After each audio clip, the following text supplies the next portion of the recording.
Vamos ver o que diz o Santo Livro em Apocalipse 21, verso 1. João é quem está tendo as visões aqui. Vi novo céu e nova terra, pois o primeiro céu e a primeira terra passaram, e o mar já não existe. Vi também a cidade santa, a Nova Jerusalém, que descia do céu, da parte de Deus, ataviada como noiva adornada para o seu esposo. Então ouvi grande voz vinda do trono, dizendo: Eis o tabernáculo de Deus com os homens. Deus habitará com eles. Eles serão povos de Deus, e Deus mesmo estará com eles. E lhes enxugará dos olhos toda lágrima. A morte já não existirá. Não haverá luto, nem pranto, nem dor, porque as primeiras coisas passaram. E aquele que está sentado no trono diz: Eis que faço novas todas as coisas. E acrescentou: Escreve, porque essas palavras são fiéis e verdadeiras. Disse-me ainda: Tudo está feito. Eu sou o Alfa e o Ômega, o princípio e o fim. Eu, a quem tem sede, darei de graça da fonte da água da vida. O vencedor herdará todas essas coisas, e eu lhe serei Deus, e ele me será filho. Quanto, porém, aos covardes, aos incrédulos, aos abomináveis, aos assassinos, aos impuros, aos feiticeiros, aos idólatras, e a todos os mentirosos, a parte que lhes cabe será no lago que arde como fogo e enxofre, a saber, a segunda morte. Deixa aberto aí, fecha apenas os olhos, vamos orar mais uma vez.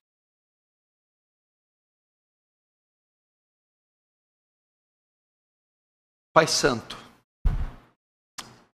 a Ti o louvor, a glória, a honra e o poder. Voltamos a Ti o rosto e dirigimos a Ti as palavras, suplicando por Sua misericórdia, que nos visite, Senhor. Pai, a presença do Senhor já está sobre nós. Contudo, queremos a presença favorável, manifestada. E eu peço, manifesta ela aqui poderosamente.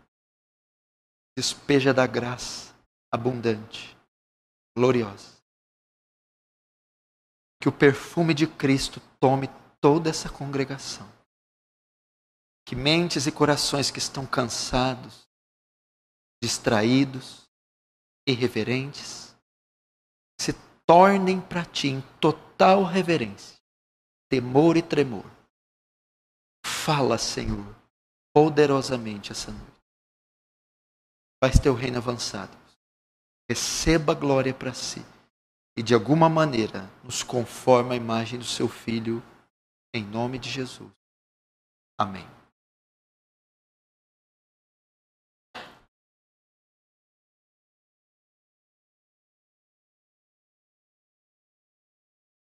Presta atenção aqui no que nós vamos falar. Eu falei recentemente a vocês sobre o inferno, a doutrina do inferno, o que é o inferno. Essa noite eu quero falar o lado oposto da moeda. Quero falar um pouco sobre o céu. Algumas coisas que você precisa aprender sobre o céu. Que lugar é esse que os redimidos irão habitar? Aonde é este lugar que os vencedores, que aqueles que creram no Cordeiro, passarão? Que lugar é esse onde o tempo não mais conta, onde não há mais fim, chamado de eternidade? Nós precisamos aprender sobre o céu. E um dos motivos é porque a nossa geração, ela se tornou tão terrena, ao ponto de se esquecer da doutrina do céu. Esquecer que tem um céu, um lugar superior a esse, onde habitaremos para sempre. Parece que os nossos olhos, quando mais tempo passa, mais voltados para essa terra, para as coisas materiais, temporais, passageiras, ele fica. Talvez não é diferente com você. Você está aqui mas ansioso para que o culto termine, para resolver as suas pendências materiais, temporais, passageiras.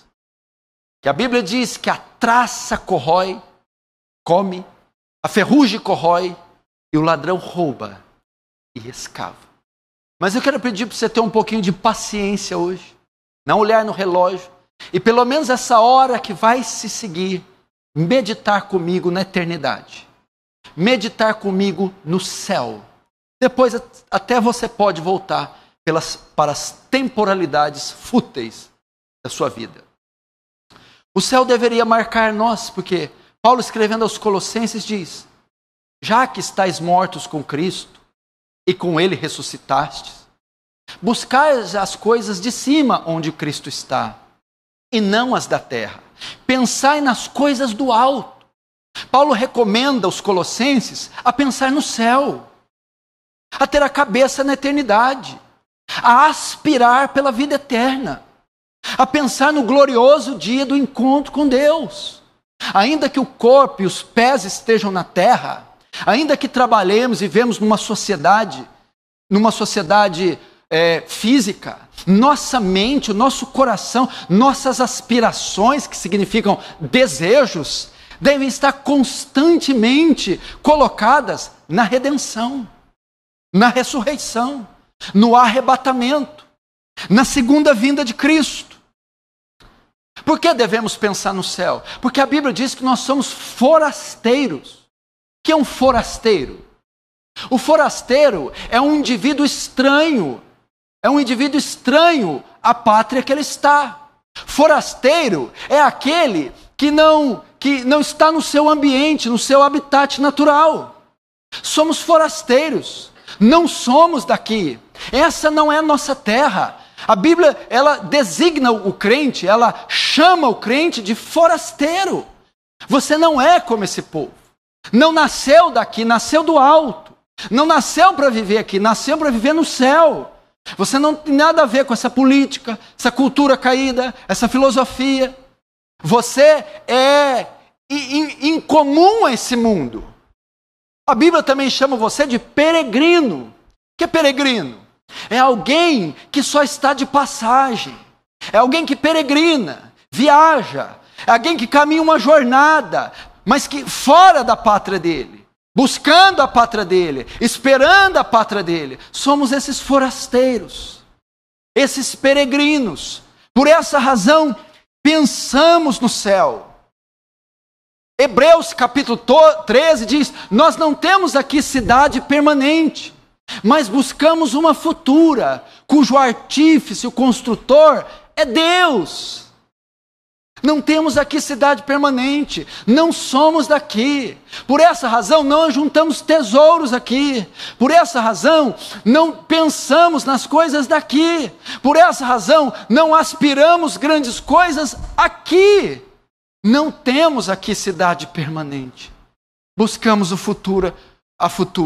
Igreja, o céu é nosso lar. O céu é o seu lar. É isso que você deve esperar ansiosamente, ardentemente. João vai dizer aos seus discípulos, aquele que tem nele essa esperança, qual a esperança? Da sua volta, do arrebatamento, do céu. Purifica-se a si mesmo, como é puro ele é. Meu irmão, pensar no céu, desejar o céu, implica na nossa santificação. Porque pessoas são carnais? Porque caem em pecado? Porque desistiram de uma vida de oração? Por causa de deixar de esperar o céu. Quem tem a esperança do céu, quem espera pela volta de Jesus, quem espera pelo arrebatamento, quem quer ir para o céu, santifica-se. Purifica-se, foge do pecado. Quem espera pelo céu tem uma vida piedosa. Se é verdade que não há ressurreição, comamos e bebamos, porque amanhã morreremos. Olha, se não tem ressurreição, se Jesus não vai voltar, se não existe céu, então comem, então bebam, então gastem dinheiro, então se afundem no prazer. Mas se há ressurreição, se há a volta de Jesus, se há o céu, então há piedade. Porque se esperarmos em Cristo somente nessa vida, somos os mais miseráveis de todos os homens, disse Paulo em 1 Coríntios 15, 19. Quem espera pelo céu tem uma vida piedosa, vela em oração, vigia para não cair em tentação, santifica-se. Quem espera para a volta de Jesus, prega o Evangelho. Prega o Evangelho. A Bíblia diz para Timóteo: Timóteo, insta, quer oportuno, quer não, exorta, repreende, redargue, porque virá o tempo que não suportarão a sã doutrina, mas tendo comichão no ouvido, amontoarão para si doutores segundo as suas próprias concupiscências. Quem tem em mente a eternidade, prega o Evangelho. Quem tem em mente o céu, prega o Evangelho. Por quê? A Bíblia diz: o diabo desceu cheio de cólera sobre vós, sabendo que pouco tempo lhe resta. Pouco tempo lhe resta. Então ele vai fazer o quê? Oprimir, atacar, combater o máximo de pessoas possível. Nós também, aquele que tem a mente no céu, sabe que pouco tempo resta. Agora, não seria essa a razão de não estarmos interessados na pregação do Evangelho, nem na santificação, nem na piedade? Não seria essa a razão de nós estamos preocupados com o evangelismo? Ter uma vida focada na terra. Humanos, por demais. Esperando demais aqui. Sonhos. Realizações. A maioria não tem nem idade mais para sonho, meu filho. O que está te esperando é a cova, meu filho. Acorda. Por que você está tão envolvido com isso? Agora aquele que aspira pelo céu. Ah, meu irmão. Ele diz como Jonathan Edwards: ó Deus, grave eternidade nos meus olhos. Grave eternidade nos meus olhos. E eu quero hoje, com essa palavra, resgatar a igreja de Cristo, o desejo glorioso de ir para o céu, esperar o céu, a eternidade, não esperar aumento de salário, reforma fiscal, política ou agrário, econômica, não esperar dias melhores nessa terra, não esperar financiamentos e presentes e despojos humanos, mas esperar a bendita aparição do Senhor nos ares, onde Ele redimirá um povo para si zeloso de boas obras, e com Ele estará para sempre nos céus. Ah, um povo que diz: Maranata, ora vem Senhor Jesus, vem buscar a igreja. Oh meu irmão, vamos voltar a ter prazer pelo céu, prazer pelo arrebatamento, prazer pela eternidade, prazer pela vida eterna, e deixar um pouco os brinquedos de lado, as concupiscências. E é interessante, irmãos, que a Bíblia vai dizer, Jesus, que próximo à volta dele, as pessoas não estariam esperando por ele. A Bíblia diz que a volta do filho do e há de ser que na volta do Filho do Homem será como nos dias de Noé. Próximo à volta de Jesus, as pessoas estão assim, iriam estar assim, como alguns de vocês. Comiam, bebiam, compravam, vendiam, casavam-se e davam-se em casamento. O que Jesus diz? Próximo à volta dele, as pessoas seriam tomadas de indiferença. Elas seriam materialistas. Elas seriam egoístas. Quando fala comida e bebida, seriam entregues às glutonarias. Jejum ia ser uma palavra praticamente extinta. Pessoas iriam endeusar a comida, os deleites, os manjares, iriam se empanturrar das iguarias. Comprava e vendia. As pessoas interessadas em lucros, em comércios, em benefícios, nos seus títulos, nos seus diplomas. Casavam-se e davam-se casamento. As pessoas estariam envolvidas em paixões, em lascívias, em cobiças, em casamentos, divórcios, segundo casamentos. Seria esse o retrato da volta de Jesus. Mas eu estou aqui como um profeta para dizer a você: Jesus Cristo vem, Jesus Cristo voltará, e Ele buscará o seu povo, e o seu povo não é daqui, o seu povo não nasceu daqui, o seu povo não ficará aqui, a morada do seu povo é no céu, e é para lá que nós iremos.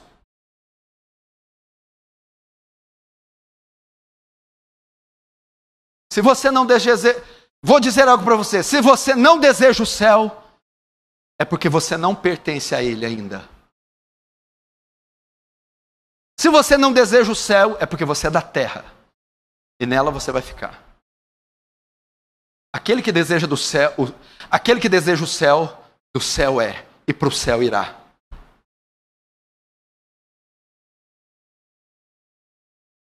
O céu. Para entendermos o céu, o que nós temos que entender? Nós temos que entender um pouco a história da redenção. Para você entender o que são céus, novos céus e nova terra, você precisa entender a história da redenção. Deus cria os céus, a terra e o universo com exímia perfeição. Está lá em Gênesis, nos primeiros capítulos. Gênesis 1 e 2. Não é isso? E cria a coroa da sua criação, o homem, a sua imagem e semelhança. Adão. Mas acontece que Adão peca. Quando Adão peca, o que acontece? A criação se corrompe e vai para o estado de perdição e juízo. Não é isso? O homem peca. Romanos 3:23 diz que todos pecaram, destituídos da glória de Deus estão, e o salário do pecado é a morte. Romanos 3:23. O homem passa a morrer. Deus então vem e ele elabora o plano de redenção do homem, enviando o seu filho, ok? Mas vejam só, quando o homem peca, não é só ele que recebe a sentença. O homem peca e morre. E Deus fala para ele que do suor do rosto dele ele comerás, e para a mulher com dores dará a luz. Mas a Bíblia diz que ele também amaldiçoa a terra. Maldita será a terra por tua causa. A terra foi amaldiçoada, os animais foram amaldiçoados, o homem foi amaldiçoado, o cosmos inteiro foi amaldiçoado. Romanos vai dizer que essa terra está sob servidão, o cativeiro da corrupção. Logo, a redenção, quando Cristo vem redimir o homem na cruz, não é só o homem que ele vem redimir. Ele vem redimir o cosmos. Ele vem redimir a criação. Ele vem redimir o céu. Ele vem redimir a terra. Então, para nós entendermos o que são novos céus e nova terra, nós vamos para a redenção, onde Cristo na sua volta redimirá o povo dele, redimirá o céu, onde foi manchado pelo pecado de Lúcifer, e redimirá a terra que foi amaldiçoada pelo pecado do homem. Se você entender a redenção, então você vai entender que nesse processo Deus está redimindo também, não só o coração do homem, como a criação que ficou sujeita à escravidão do pecado. Nós temos algumas citações do céu no Antigo Testamento. E uma das mais claras está no livro de Isaías, onde ele faz menção do céu. Como o céu era visto pelo judeu do Antigo Testamento. Eu vou ler rapidamente, você não precisa abrir. Isaías 65:17, ele usa figuras simbólicas para designar o céu. Veja só. Pois eis que crio novos céus e nova terra. Notem, toda vez que vai se falar dos céus, também se fala de terra. Novos céus e nova terra. E eu vou te explicar no decorrer da mensagem o que vai ser dessa terra depois da volta de Jesus. Muitos têm dúvida, pastor, nós vamos morar só no céu e essa terra será destruída? Vamos ficar só nessa terra e não haverá céu? Ou vai haver a união dos dois? Essa terra tem alguma participação no céu? Essa terra tem alguma participação na vida eterna? Esse mundo aqui tem alguma participação na eternidade? Toda vez que a Bíblia fala de céu, ela sempre fala acompanhado de terra. Novos céus e nova terra. Por que ambos tiveram que fazer-se novos? A terra eu entendo, nova terra, porque o pecado corrompeu ela. E os céus? Os céus aqui não está falando do céu atmosférico. Está falando dos céus onde habitavam os anjos. Porque eles também têm que serem feitos novos. Porque houve o pecado lá também. A rebelião do querubim ungido, Satanás. Então o céu também terá que ser redimido, juntamente com a terra. Mas a primeira aparição do céu é Isaías 65:17. Deus diz algo aqui. Pois eis que crio novos céus e nova terra. Não haverá lembranças das coisas passadas. Jamais haverá memória delas. A primeira menção que Deus faz aqui dos céus é que haverá uma nova criação, é que haverá um novo lugar, um novo céu e nova terra. E diz que as lembranças das coisas passadas não haverão, e jamais haverá memória delas. O que Deus está dizendo aqui é que essa terra de pecado será esquecida. Essa era corrupta, cheia de dor, morte, solidão, tristeza, pecado, passará e não haverá mais menção, não haverá mais memória. Essa terra de pecado será esquecida. Essa era de pecado ficará no esquecimento e será apagada da história e da nossa mente. Verso 18 ainda, Isaías 65. Mas vós folgareis. Vós quem? Os remidos, os salvos. Vós folgareis e exultareis perpetuamente no que crio. Opa! Vós, quem é? A igreja redimida. Vocês folgareis e exultareis. O que é isso? Alegria, gozo, regozijo. Quanto? Perpetuamente. O céu é um lugar de descanso e de alegria eternas. Eis que folgarei e exultarei perpetuamente no que crio. O que ele cria? Novos céus e nova terra, lugar de descanso e alegrias eternas. Porque eis que crio para Jerusalém alegria e para o seu povo regozijo. Jerusalém, igreja do Antigo Testamento. Fala da igreja do Novo Testamento, quando apontada para o Novo Testamento. Verso 20, não haverá mais nela criança para viver poucos dias, nem velho que não cumpra os seus, porque morrer aos 100 anos é morrer ainda jovem. Verso 25, o lobo e o cordeiro pastarão juntos, e o leão comerá palha como o boi, pó será a comida da serpente. O que ele está querendo dizer aqui? Muitas pessoas pegam esse texto para dizer do milênio literal aqui na terra. As Testemunhas de Jeová usam esse texto. O que significa o leão comer capim, a serpente comer pó, o lobo e o cordeiro estarem juntos? São figuras poéticas usadas pelo escritor do Antigo Testamento para o povo de Israel, para designar o quê? Um lugar onde não há contenda, não há ferocidade, não haverá voracidade, ataque, violência, morte, sofrimento, dor. Aqui fala de harmonia, aqui fala de beleza, fala de um jardim, fala de comunhão, fala de união. Essa é a ideia. A exegese do 25 é a continuidade, ó. Não se fará mal nem dano algum em todo o meu santo monte. O santo monte? O céu, diz o Senhor. Por isso que o lobo e o cordeiro pastarão junto, o leão comerá palha como boi, e o pó será a comida da serpente. Para significar, no céu não se fará mal nem dano algum. Não se fará mal nem dano algum no meu monte santo, o céu, diz o Senhor. Figura simbólica para designar o céu. No texto que ele abre dizendo, pois eis que crio novos céus e nova terra. Essa era a ideia, sempre o céu, sempre a terra associado ao céu. Lugar de paz e justiça, onde não haverá maldade, nem morte, harmonia. No Novo Testamento, Cristo também, de tantas passagens, fala a respeito do céu. Eu quero colocar de uma maneira que você entenda. Mateus 25, 31, ele está falando do juízo final. E aqui ele vai mencionar o céu. Quando vier o Filho do Homem na sua majestade, todos os anjos com ele, então se assentará no trono da sua glória. Onde é o trono da sua glória? Nos céus. E todas as nações serão reunidas em sua presença, e ele separará um dos outros, juízo final. Como o pastor separa dos cabritos as ovelhas, e porá as ovelhas à sua direita, mas os cabritos à esquerda. Então dirá o rei aos que estiver à direita, vinde benditos do meu Pai, entrai na posse do reino que vos está preparado desde a fundação do mundo.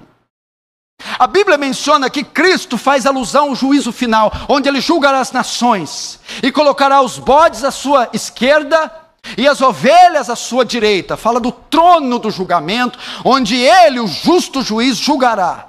E quando ele separar e condenar os bodes, Ele pegará as ovelhas e dirá para ela: entrai na posse do reino. O que ele está querendo dizer aqui?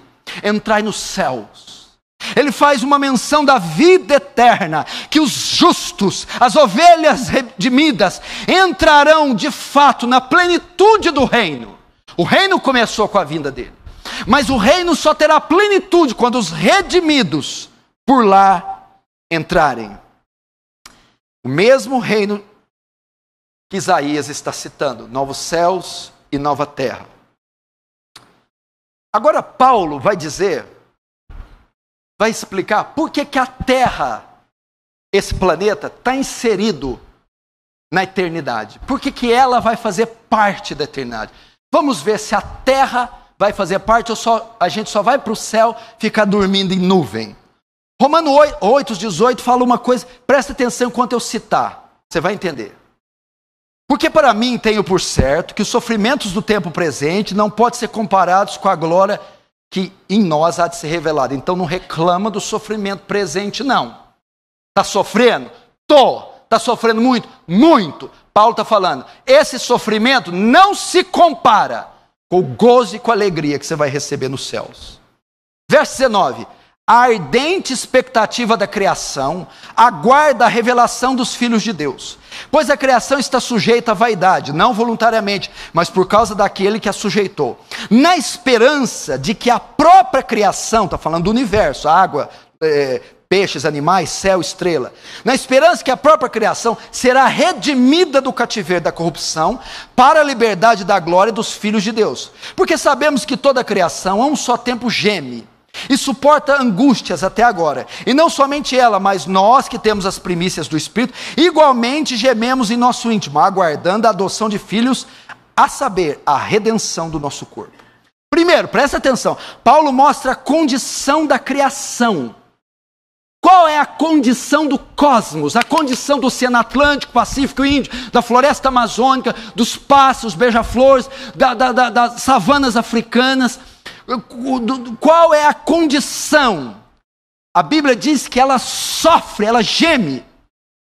Porque, verso 22, porque sabemos que toda a criação a um só tempo geme. O que é geme? Ela sofre. A criação sofre.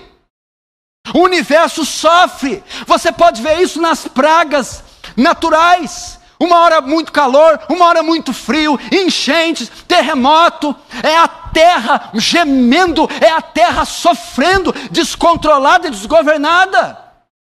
Pode ver isso, incêndios, seca, chuvas, enchentes, furacões, tormentas, pragas, pestes nas lavouras. Essa é a condição da criação do cosmos, da terra. Ela geme, ela sofre e ela suporta angústias até agora. Por quê? Por que ela sofre? Verso 20. Pois a criação está sujeita à vaidade, sujeita ao cativeiro, não voluntariamente. Não foi culpa dela. O beija-flor, o pardal, a andorinha, o leão, o tigre, não tem culpa disso. Mas por causa daquele que a sujeitou.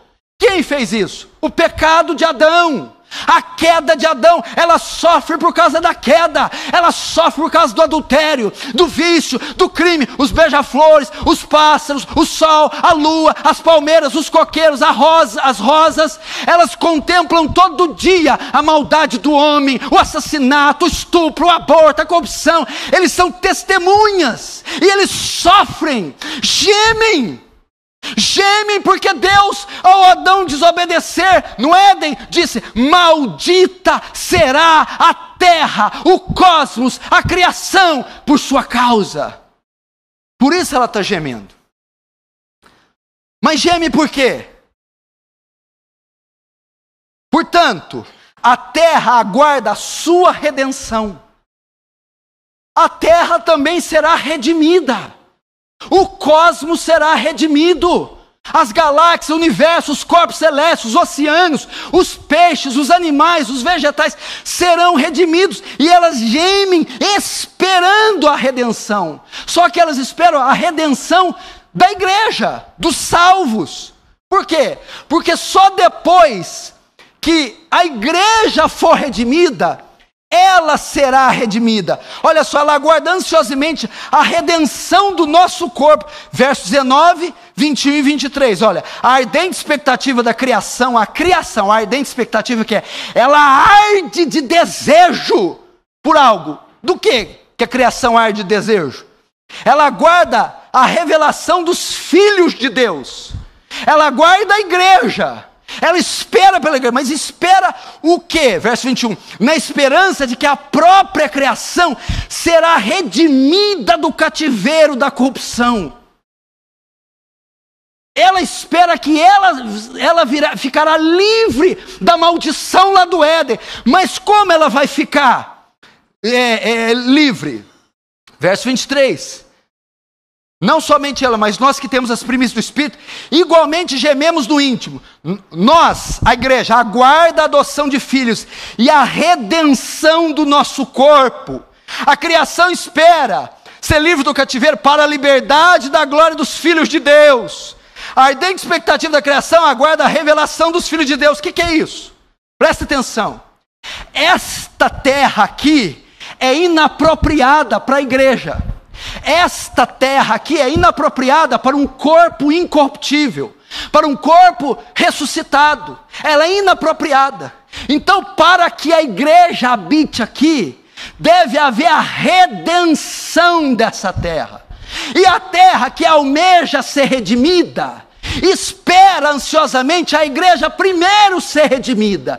Quando a igreja for redimida, a manifestação dos filhos de Deus, a redenção do corpo, a liberdade da glória dos filhos de Deus, então a terra também será redimida. Agora por que a terra vai ser redimida? Por que ela vai ser redimida? Significa que elas voltarão ao estado perfeito. Para que ela vai ser redimida? Porque vai habitar alguém aqui. E quem vai habitar? Um povo redimido só habita num lugar redimido.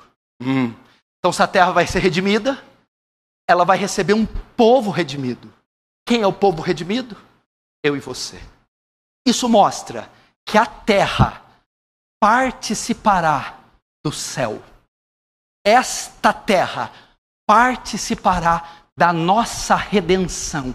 Ela fará parte dos novos céus. Por isso, ela será redimida, restaurada, renovada. E ela aguarda isso todo santo dia. E ela sofre e geme como mulher que está para dar luz, esperando nós sermos redimidos, para ela ficar livre do cativeiro e nós habitarmos nela. Isso mostra que céus e terra fazem parte da redenção. Veja só, agora, Deus vai restaurar essa terra ou vai aniquilar ela? Muitos dizem, na primeira vez, Deus destruiu o mundo com água. Na segunda, Deus vai destruir com fogo. De certa forma, está certo. Primeiro foram as águas do dilúvio.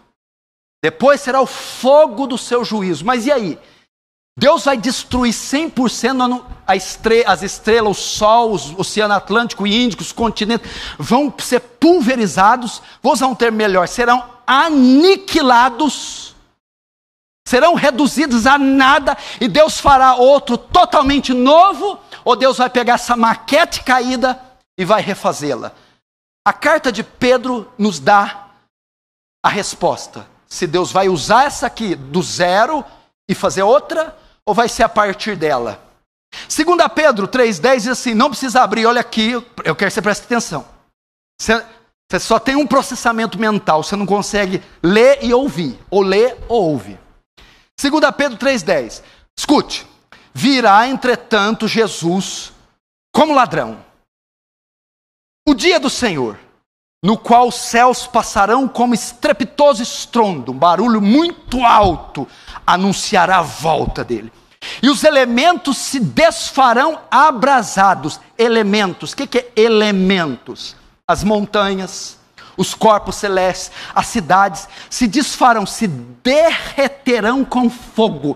Isso quer dizer, se desfarão abrasados. Esta criação sofrerá o fogo da ira. essa criação, esse mundo se derreterá. Os elementos se desfarão abrasados com fogo. Também a terra e as obras que nela existem serão atingidas. Toda a criação será atingida por fogo. Visto que todas essas coisas hão de ser assim, desfeitas, deveis, sabendo disso, ser tais como os que vivem em santo procedimento e em piedade. Aqui, ó, outra menção. Quem espera por essas coisas, vive uma vida santa e piedosa.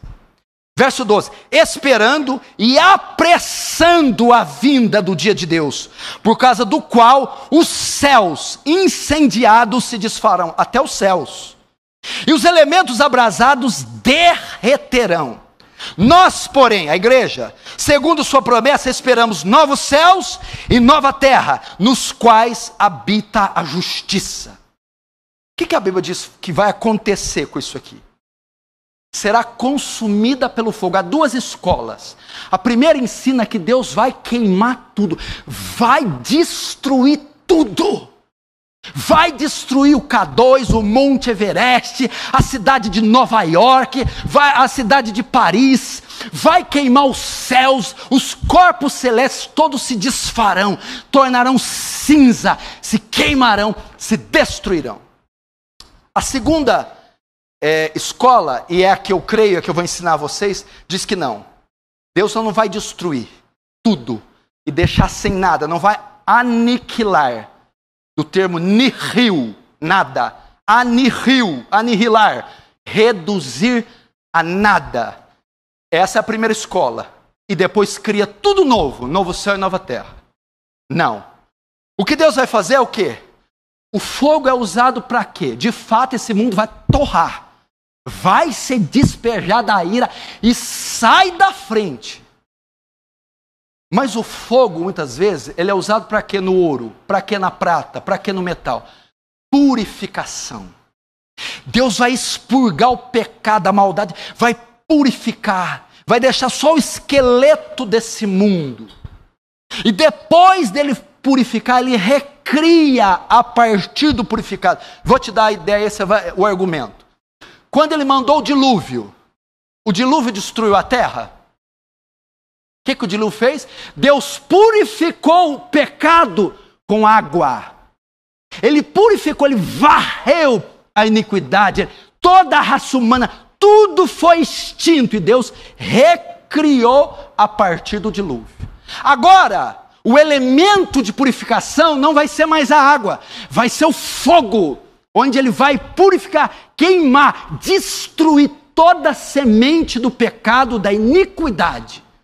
Então, ele fará a partir daí. Isso aponta para quê? Novamente, a participação da terra. Se ele vai redimir, segundo Paulo, se Isaías diz novo céu e nova terra, cita terra. E se aqui em 1 Pedro diz que estes elementos serão queimados, purificação, significa que a terra está nos planos de Deus com o céu. Agora, vamos ver isso com mais clareza em Apocalipse 21. Abram lá. Apocalipse 21. Nós vamos entender melhor como será o céu. Como isso se dá na sua plenitude. Vamos ver o texto que eu acabei de abrir. Apocalipse 21.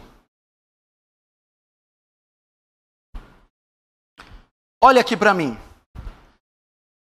Se você notar, o 21 dá início ao novo céus e nova terra, a nova Jerusalém. Um capítulo anterior, os versículos anteriores, acontece o juízo final, o julgamento final. Aqui no capítulo 21, todos os pecadores já estão condenados, todos os demônios, Satanás, a besta, o falso profeta, foram julgados e foram lançados no lago de fogo. Já ocorreu o julgamento de todos os pecadores, pecadores de todos os tempos, todos os demônios, Satanás e a besta. Foi toda lançada no lago de fogo. O antigo universo foi todo queimado, foi todo destruído, foi todo purificado com fogo. O universo, aqui no Apocalipse 21, foi livre do mal e dos causadores do mal. Aqui em Apocalipse 21, o universo, o cosmos, foi liberto do mal, o pecado, e de todos os causadores do mal. Eles estão todos julgados, todos condenados, todos lançados no inferno. O capítulo 21 agora dá início à nova criação. O novo cosmos, o novo tempo se inicia. Vamos ver o verso 1. Vi novo céu e nova terra, pois o primeiro céu e a primeira terra passaram, e o mar já não existe. Vi, o que quer dizer vi? Quem está escrevendo a carta aqui é o apóstolo João.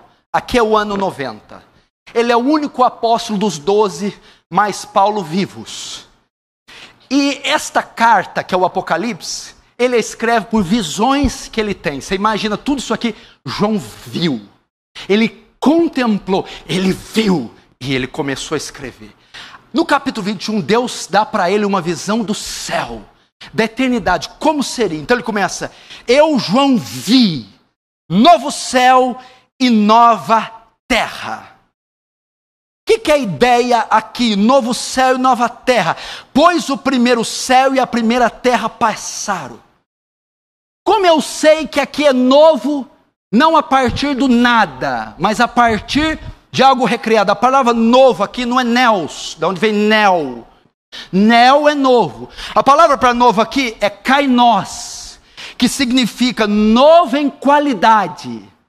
É o mesmo, porém redimido. É o mesmo, porém restaurado. Novos céus, o mesmo céu, mas agora restaurado da mancha que Lúcifer deixou.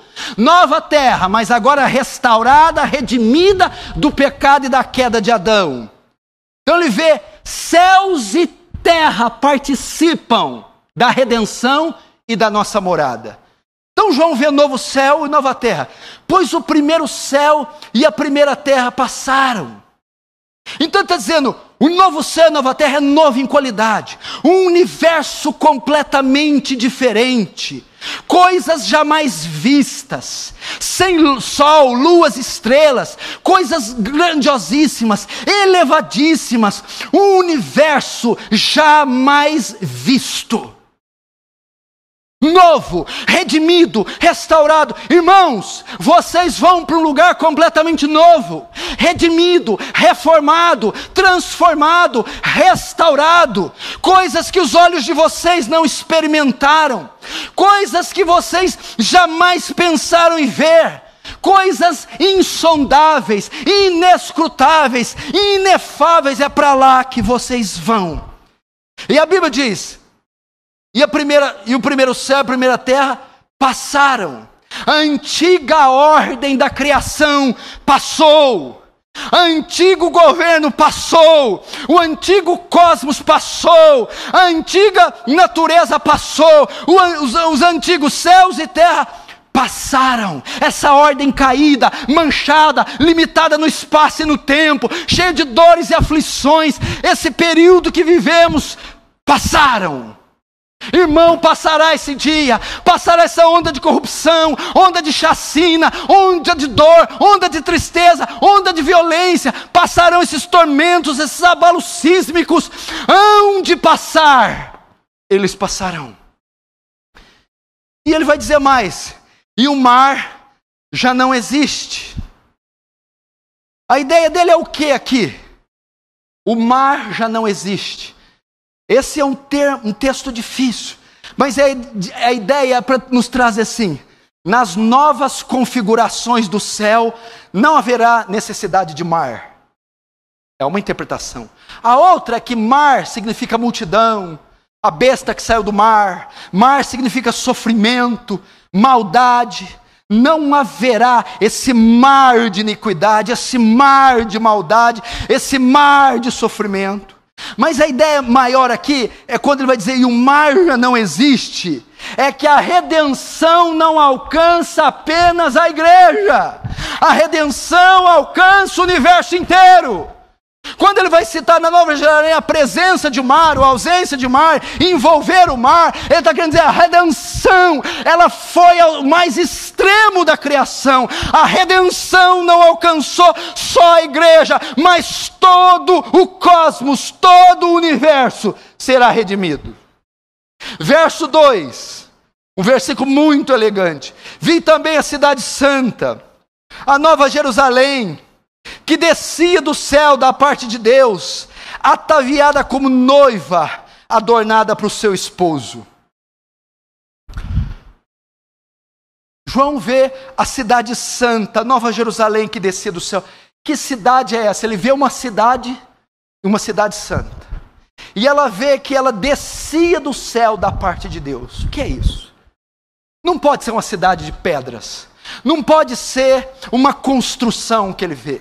A Bíblia diz que faz muito tempo que Deus não faz uso de habitações. No ano 70, quando o imperador Tito, o imperador Vespasiano, destrói com seu filho Tito o templo, ali se desfaz a ordem levítica, e Deus nunca mais habita em tabernáculos, em tendas, nem nada. Ele habita nos homens, ele habita com os homens. João está vendo aqui a igreja, é a Jerusalém, e Deus descendo com ela, e ela desce ataviada como noiva, adornada para o seu esposo. Qual que é a ideia aqui? Agora que a terra está redimida, porque a terra como está é inapropriada para corpos glorificados, é inapropriada para redimidos, é inapropriada para santos.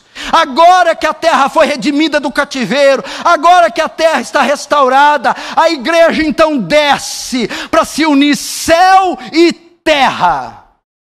Para se unir céu e terra em um só lugar. Deus aqui torna os dois em um só lugar. Terra e céu se unem. A igreja redimida desce para unir para sempre com Cristo em um só lugar. E a união de céus e terra. Por que usa o termo aqui? Descia da parte de Deus, ataviado como noiva adornada para o seu esposo. Agora que a redenção da terra, a redenção da igreja se concretizou, o que acontece? Ele desce para acontecer o casamento, a união agora que nunca mais vai se desfazer. Cristo e a sua igreja se unem quando ela desce até a terra, e se unem também céu e terra. Antes tínhamos só céu, onde carne e sangue não herdam. 1 Coríntios 15, carne e sangue não pode herdar a corrupção, não pode herdar a incorrupção.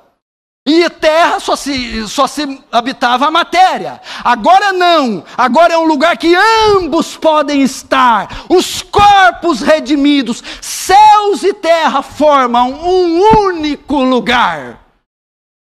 Verso 3. E ouvi uma grande voz vinda do trono dizendo: eis o tabernáculo de Deus com os homens. Deus habitará com eles, eles serão povos de Deus, e Deus mesmo estará com ele. Notem, João continua tendo a visão. Agora na visão, acontece um aspecto diferente na visão. João ouve uma voz. O verso 3 diz: ouvi uma grande voz. João não caracteriza quem é. Ele só dá as características do lugar.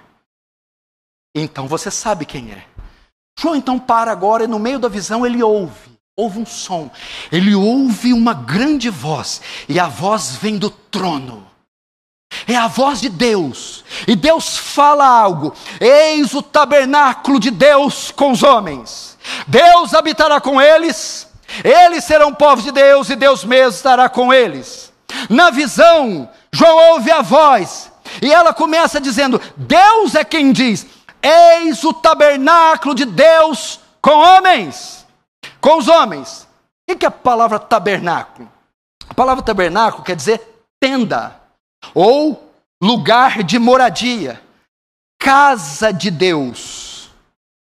Então, João está dizendo que ouviu Deus falar: eis o tabernáculo, eis a casa de Deus, eis a tenda de Deus, eis a morada de Deus. Tá, tudo bem, é os céus.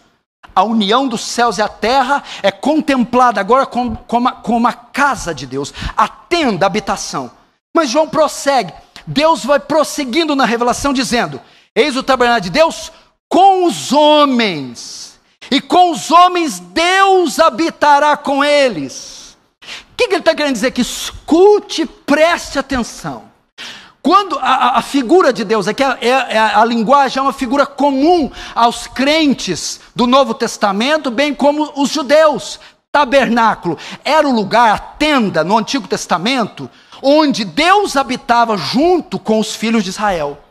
Templo é o lugar onde Salomão, através de Davi, construiu para a habitação de Deus. Deus habitava entre o povo, ok? Mas nunca houve um dia que o povo habitou debaixo do mesmo teto que Deus. Ninguém morava dentro do tabernáculo. Ninguém entrava no Santo dos Santos e ali ficava. Ninguém entrava no templo e ficava no Santo dos Santos. Agora Deus está dizendo assim, eis o tabernáculo que estará não só Deus, como também os homens. Deus está dizendo, agora vocês morarão debaixo do mesmo teto, vocês morarão na mesma tenda, vocês não só no átrio, no pátio, no átrio, no santo lugar, vocês estarão no santo dos santos comigo. Essa é a ideia. Deus mesmo estará com eles. Aí o final do texto, olha só. Eis o tabernáculo de Deus com os homens, Deus habitará com eles, eles serão povos de Deus, e Deus mesmo estará com eles. A ideia de João aqui é Emanuel, Deus presente, Deus conosco, Deus habitando conosco, Deus morando conosco, nós morando com Deus. Isso que você está vendo, o que eu vou resumir aqui na linguagem popular. O que Deus está falando para João? João, isso que você está vendo é a casa de Deus, e junto com o meu povo morarei para sempre. Morarei para sempre. Isso é o céu, irmãos. Morar com Deus, na casa de Deus, próximo a Deus, para sempre com Deus. Verso 4. Agora vamos ver o que não vai existir no céu. Vimos aqui como vai ser o céu, quem vai estar no céu. Agora vamos ver o que não vai existir no céu. Verso 4. Eles enxugará dos olhos toda lágrima, e a morte já não existirá, não haverá luto, não haverá pranto, não haverá dor, que as primeiras coisas passaram. Então o que não haverá? Não haverá lágrima, não haverá morte, não haverá luto, não haverá pranto, não haverá dor, não haverá nada disso aqui. Primeiro, o céu. Não haverá lágrimas. Esse lugar para onde eu e você está indo, esse lugar para onde eu e você estamos chegando, onde eu e você habitaremos, não existirá lágrimas. Qual que é a ideia aqui? Lágrimas. O que nos leva a chorar? Lágrimas fala de choro. O que nos leva a chorar? Tristeza, dor, decepção, doenças, defeitos, desespero, defeitos congênitos, anomalias, crises, tormentos. A ideia aqui é que lá não haverá necessidade de choro, não haverá motivos para chorar. O que nos leva a chorar são essas coisas: a ausência total da tristeza, a ausência total das tragédias. Por que não haverá lágrimas? Porque não haverá motivos para elas, circunstâncias para elas, nada que cause elas. O que causa as lágrimas? Dor, tristeza, crises, defeitos. Não haverá isso lá, não haverá as causas. Então ninguém chorará, não derramaremos uma gota sequer de lágrimas, porque não haverá as causas, a ausência do mal, a ausência da dor, a ausência da tristeza, a ausência das coisas que nos levam às lágrimas. Que mais? Não haverá morte, e a morte já não existirá. Quando Pedro pregou o primeiro sermão em Atos 2, acabou de pregar, o povo ficou assim: faremos. E agora? Para os crentes, Maranata, ora vem, Senhor Jesus. Para os crentes, Maranata, ora vem, Senhor Jesus. Para os não crentes, para aqueles que estão na lista de Apocalipse 28, os duvidosos e confusos, arrependei-vos e crês. Quem quiser, viva. É para esse lugar que nós vamos. É para esse lugar que eu espero. E é para esse lugar que eu espero você esperar. Só quem quer ir para aquele lugar, bate a cabeça, fecha os olhos. Vamos orar.